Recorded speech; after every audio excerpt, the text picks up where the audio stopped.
Trust network store অ্যাপসের মাধ্যমে প্রতি ১,০০০ টাকার ফ্লেক্সিলোড করার জন্য আপনি কমিশন পাবেন ২২ টাকা থেকে ২৫ টাকা পর্যন্ত ওকে। তো এই ফ্লেক্সিলোড করার জন্য শুরুতে আপনি এখানে অ্যাড ব্যালেন্সের মাধ্যমে আপনি আপনার মাই ব্যালেন্সে টাকাটা ঢুকায় ফেলবেন মেইন ব্যালেন্সে। এরপরে আপনি এখানে ফ্লেক্সিলোড নামে অপশন পাবেন। এই অপশনটার উপরে একটা ক্লিক করে দেবেন। এই জায়গা থেকে আপনি যে নাম্বারে ফ্লেক্সিলোড করতে চান সেই নাম্বারটা বসায় দেবেন। এক্সাম্পল হিসেবে আমি আমার মোবাইল নাম্বারটা বসিয়ে দেব 016023037882। নাম্বারটা বসানো হয়ে গেলে এখানে একটা তীর চিহ্ন পাবেন। এটার উপর একটা ক্লিক করে দেবেন। এই জায়গা থেকে আপনি কত টাকা ফ্লেক্সিলোড করতে চান সেই পরিমাণ টাকা আপনি এই জায়গা থেকে দিয়ে দেবেন। আমি দিয়ে দিলাম ১,০০০ টাকা দিলাম। এখানে দেখেন একটা ত্রিচিহ্ন আছে। এই অপশনটার উপরে একটা ক্লিক করে দেবেন।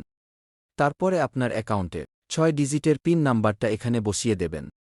আমি আমার অ্যাকাউন্টে ৬ ডিজিটের পিন নাম্বারটা এখানে বসিয়ে দিলাম। এরপর দেখেন একটা তীর চিহ্ন আছে, এই অপশনটার উপরে একটা ক্লিক করে দেবেন। এখানে কিন্তু অটোমেটিকভাবে দেখতে পারবেন যে এই নাম্বারটা কোনো সিমের আওতাধীন, সেটা কিন্তু অটোমেটিকভাবে চলে আসবে। এরপরে যে কাজটা করবেন, নিচে লেখা আছে tap and hold to confirm, সেটার জন্য এখানে চেপে ধরে রাখবেন। যখন এটা সম্পূর্ণ হয়ে যাবে তখনই কিন্তু এটা হিট করা হয়ে গেল। আর হিট করা ২ থেকে ৭ সেকেন্ডের ভিতরে আপনার এই ফ্লেক্সিলোডটা সম্পূর্ণ হয়ে যাবে। তো এভাবেই মূলত ফ্লেক্সিলোড করতে হয়। আশা করি আমি আপনাকে বুঝাইতে পারছি। আর ভিডিওটা যদি আপনার কাছে ভালো লেগে থাকে তাহলে অবশ্যই একটা সাবস্ক্রাইব করে দেবেন। এই টেলিকম অ্যাপস নিয়ে আমরা আরও অনেক ভিডিও বানানো হবে। আপনি যদি ওই ভিডিওগুলো দেখেন তখন এই অ্যাপসটা ব্যবহার করা আপনার জন্য একদমই সহজ হয়ে যাবে।